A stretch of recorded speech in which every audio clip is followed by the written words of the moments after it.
Herkese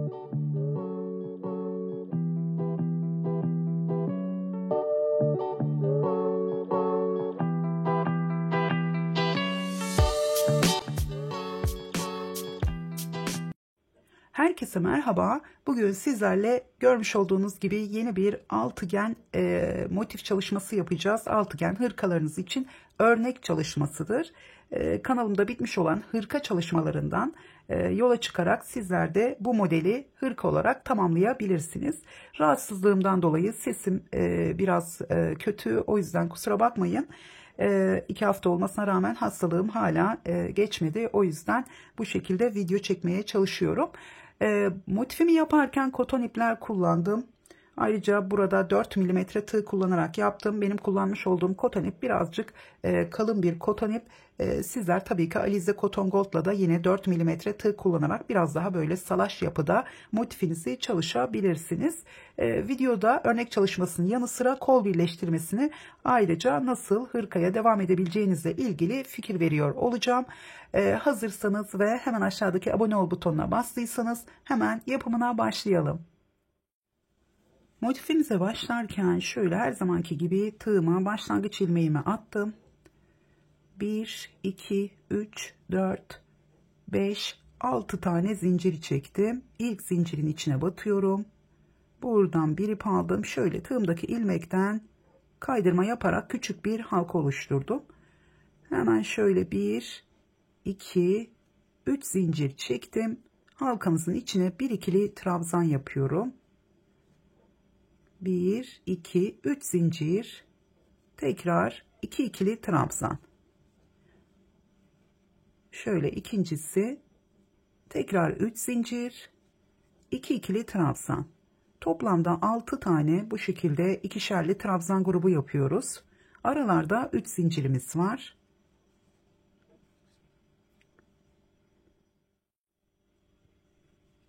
Evet, şöyle son ikili trabzanımı yaptım. 1, 2, 3, 4, 5, 6. Şimdi sonda şöyle tığıma bir ip alıyorum. Hemen buradaki ilk zincirin içine battım. Buradan bir ilmek aldım. Tığımda 3 tane ilmeğim var. Şöyle ortalayarak hepsini birlikte topladım. Çok sıkı yapmıyoruz burayı. Bir zincir çektim. Bakın bu şekilde. Şimdi hemen bir zincir çektikten sonra bu tarafa doğru buradan bir ip aldım. 2 ilmeği birlikte topladım. Bir sık iğne yaptım. Tekrar 2 zincir çektim. Bu bizim ilk trabzanımız. Şimdi yanına 2 ikili trabzan. Arada 3 zincirimiz var. 3 zincir. Tekrar sıradaki boşluğa 3 ikili trabzan.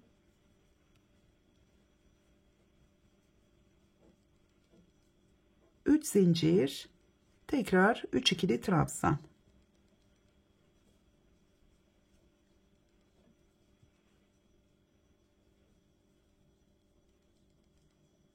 Tekrar 3 zincir. Sıradaki boşluğa yine köşe yapıyoruz. 3 ikili trabzan, 3 zincir, 3 ikili trabzan. İkinci sırayı aynı şekilde tamamlıyoruz.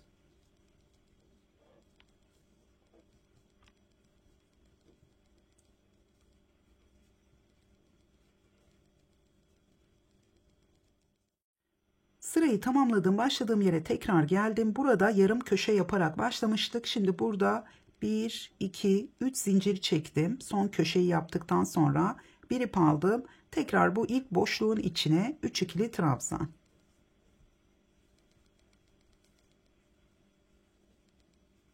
Şimdi köşeyi kapatırken yine buradan bir ip aldım. Hemen ilk zincirin ilk trabzanın üzerine bu şekilde bir ilmek aldım. Hemen 3 ilmeğimi birlikte topladım. Bir zincir, tekrar aynı boşluğa batıyorum. Bir sık iğne, 2 zincir. Şimdi tekrar 2 ikili trabzan.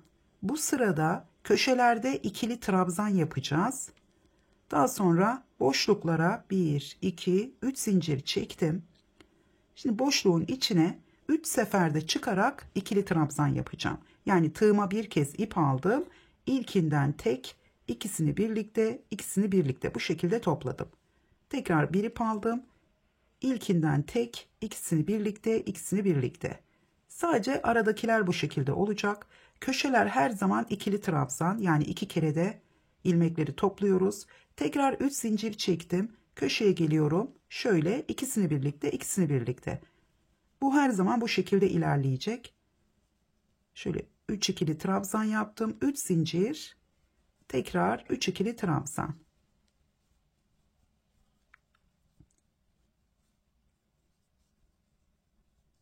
Tekrar 3 zincir. Hemen buradaki 3 zincir boşluğuna şöyle 3 kere de çıkarak ilkinden tek, ikisini birlikte, ikisini birlikte. Buraya 3 tane trabzan yapıyoruz. Bunu şaşırmayalım. Her zaman aradaki trabzanlar bu şekilde olacak. Şimdi yine 1, 2, 3 zincir, yine köşemizi yaparak bu sırayı tamamlıyoruz. Evet, sırayı tamamladım. Sona geldiğim zaman yine yarım köşeyi de tamamladım. Hemen bir ip aldım. Her zamanki gibi kapatıyorum. Buradan da bir ilmek aldım. 3 ilmeği birlikte topladım. Bir zincir çektim. Köşeyi aynı şekilde yapalım. Bir sık iğne, 2 zincir. Hemen 2 ikili trabzan. Şimdi modelimiz 2 sıranın tekrarından oluşuyor. Şimdi burada hemen şu sırada gelen boşluğun içine zincir çekmeden buraya geliyorum. 7 tane ikili trabzan yapıyorum. 3 kere de çıkmıyoruz. Sadece bu şekilde ikisini birlikte, ikisini birlikte yapıyoruz. Şimdi yeni sırada yine 3 kere de çıkarak yapacağız trabzanları. 5, 6 ve 7.'si. Şimdi zincir çekmeden yine sırada gelen 3 tane trabzanımızın şu ortadakinin altından aldım. Buraya bir sık iğne yaptım. Tekrar bir ip aldım. Zincir çekmeden sıradaki boşluğa 7 ikili trabzan.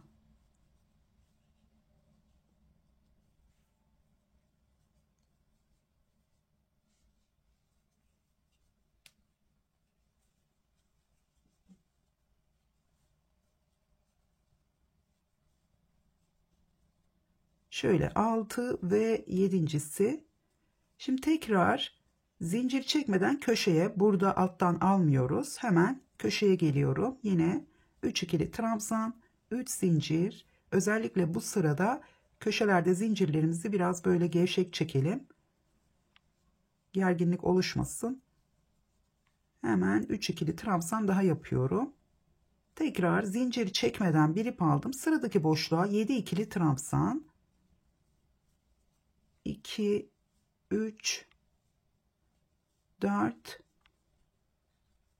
şöyle 5, 6 ve 7.'si.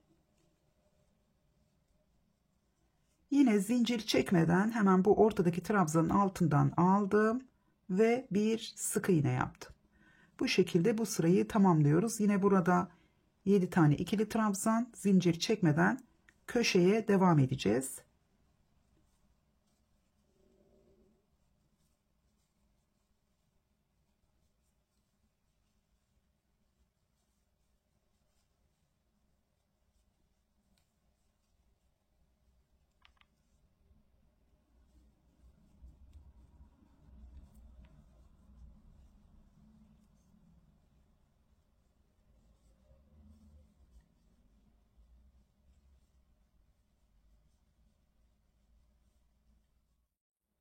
Tekrar başa geldim. Hemen burada 7 ikili trabzanımı yaptım. Bir ip aldım. Köşeyi tamamlıyoruz. 3 ikili trabzan. Hemen bir ip aldım. Buraya batıyorum. Buradan bir ilmek aldım. 3 ilmeğin birlikte topladığım bir zincir çektim. Şimdi tekrar köşemizi yapalım. Şöyle bir sık iğne, 2 zincir. Bu sık iğneyi çektiğimiz zaman yanına ikili trabzanları yapınca boşluk kalmıyor. O yüzden sık iğne ile başlıyorum. Zincir olduğu zaman burada boşluk oluşuyor.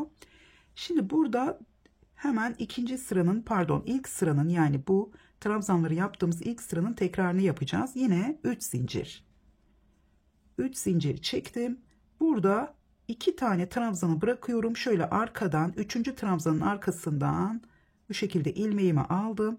Yine 3 seferde çıkarak ilkinden tek, ikisini birlikte, ikisini birlikte. Bu sırada bu şekilde aradaki trabzanlarımızı 3 seferde çıkarak yapıyoruz. Şöyle biraz uzatarak yapalım. Ve üçüncüsünün arkadan aldığım arka trabzan yapıyorum. bu sırada zincirlerimizi şöyle 1, 2, 3 biraz gevşek çekiyorum.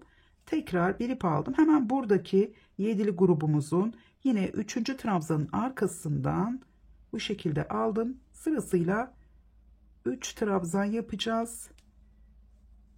İkinci sıranın tekrarı. Tekrar 3 zincir. Şimdi köşenin olduğu yere geldim. Yine iki seferde, yani ikisini birlikte bu şekilde trabzanlarımızı köşelerde hep aynı yapıyoruz. Evet, bundan sonra devam etmeyeceğim. Çünkü gerçekten çok kolay iki sıranın tekrarı. Hemen şöyle göstereceğim size tekrar. Biraz da rahatsızlığımdan dolayı çok fazla konuşamıyorum. Bakın bu şekilde. Şu başlangıcı saymayalım. Burada model kurulumu yaptık. Bizim modelimiz şu birinci sıra, şu ikinci sıra. Şimdi birinci sırayı tekrar ettik. Burada modelimiz yeni başladığı için boşluğun içine yapmıştık. Şimdi burada trabzanların arkasına yaptık. Köşeleri kapatmayı gösterdim. Yeni sıraya başlarken burada köşeyi kapattıktan sonra yine aynı şekilde yarım köşemizi yapalım.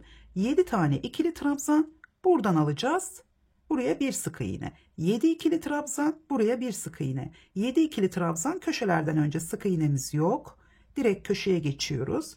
O şekilde ikinci sırayı tekrar ediyoruz. Yeni sırada da yine böyle yelpazelerimizin üzerine burada yapmış olduğumuz sırayı tekrar edeceksiniz. Birleştirme yaparken bu sırada birleştirme yapıyoruz. Çünkü burada yelpazelerimizi birleştirmek kolay olmuyor. O yüzden burada birleştirme yapmamız gerekiyor. Hemen onu da şöyle bakın, modelimizin üzerinde de daha net görebiliriz. Gördüğünüz gibi birinci sıra, ikinci sıra, birinci sıra, ikinci sıra şeklinde devam ediyor. Çok güzel görünüyor, gösterişli, böyle 3 boyutlu bir model ama yapımı çok kolay aslında. Aradaki şu trabzanlarımızı 3 kere de ilmekleri toplayalım. Biraz uzun olması gerekiyor. Bakın, uzun olduğu zaman burada modelimiz biraz daha farklı duruyor. Yani şurada kısa olmaması gerekiyor. Şimdi burada kol birleştirmesini göstereceğim hemen kısaca. Bitmiş olan altıgen hırkalara bakarak hırkanızı tamamlayıp devam ettirebilirsiniz. Çünkü hep aynı şekilde devam ediyorum ben modelleri. Şimdi burada 5 tane kenarı ördüm. Bakın bu son. Biraz önce göstermiş olduğum sırayı yaparken 5 tane kenarı tamamladım. Şurası başladığımız yer. Şimdi burada hemen katlamayı da göstereyim. Şöyle terse çeviriyorum. Bu yarım olan devam ettiğim köşeyi tuttum. Tam karşısına getiriyorum. Şöyle katlıyoruz. Şimdi burada 3 tane zincirimiz olduğu için bir zincir çektim. Karşı tarafa bir sık iğne yapıyorum. Tekrar bir zincir, hemen buraya geliyorum ve 3 tane ikili trabzan. Şimdi ölçülerinizi ayarlarken hangi iple örersiniz, yani daha fazla sıranız olabilir. İnce iple örerseniz ya da kalın iple örerseniz de daha az sıranız olur. Şimdi burada şu kol evinizin yüksekliğine ulaştığınız zaman birleştirmeyi yapabilirsiniz. Ya da bol kullanmak istiyorsanız, daha geniş olsun isterseniz kol evinizden biraz daha fazla örerek şu köşede yaptığımız birleştirmeyi, köşeyi birleştirme yapmadan dönüyoruz. Şöyle 2 parmak içeriden birleştirme yapıyoruz. Yaka payı veriyoruz. Buradan birleştirme yapıyoruz. O zaman burada bıraktığımız bölüm bedene dahil olmuş oluyor. Tabii ki bunun normalde daha geniş olması gerekir o zaman. Burada bıraktığınız paylarla her iki motifte de birleştirme yaparak, şöyle göstereceğim. Pay bırakarak yaparsanız o zaman arka bedene sıralar eklemeden, boyunu uzatmadan, çünkü zaten kol evinden biraz daha büyük yapıyorsunuz. Bu şekilde birleştirmenizi yapıp daha sonra en son bir taraftan başlayıp etek ucuyla birlikte birkaç sıra ekleyerek hırkanızı tamamlayabilirsiniz. Ben genelde buradan birleştirip bedene sıralar ekliyorum. Birleştirme yaptıktan sonra 1-2 sıra arka bedenden ön bedenleri daha fazla yapıyorum. Yine bitirirken bu sırada bitirirseniz kenar çalışması yapabilirsiniz. Yelpaze modelini burada olduğu gibi düz bir şekilde şöyle yaparak kenar çalışması yapıp bırakabilirsiniz. Evet, hırkayı neden tamamlamadınız ya da neden bitirmediniz, bu şekilde yorumlar yapıyorsunuz ama örgüden anlayan arkadaşlar için yapıyorum. Örnek çalışması, çünkü bitmiş hırka çalışmam çok fazla var, bakabilirsiniz. Burada şimdi aralarda 3 zincirimiz olduğu için bu sırada bir zincir çektim. Karşı tarafa şöyle ilmeğimi çıkartacağım. Buradan çekeceğim. İsterseniz sık iğne yapın köşedeki gibi.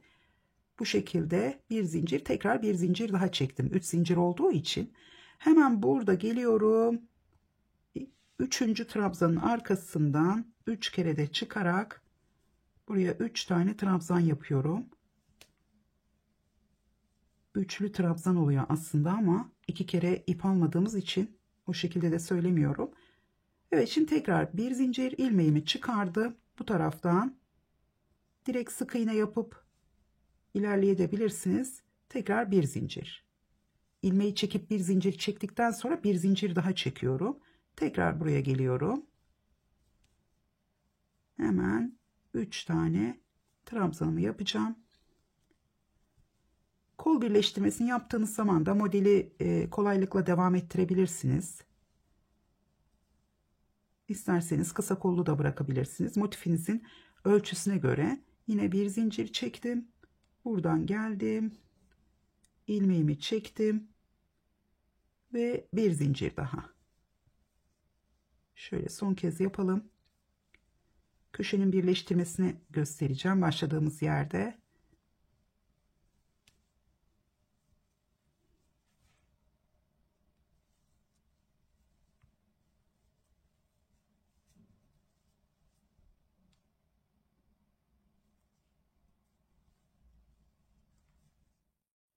Evet, köşenin olduğu yere kadar geldim. Burada şimdi birleştirmemi karşı tarafa yaptım.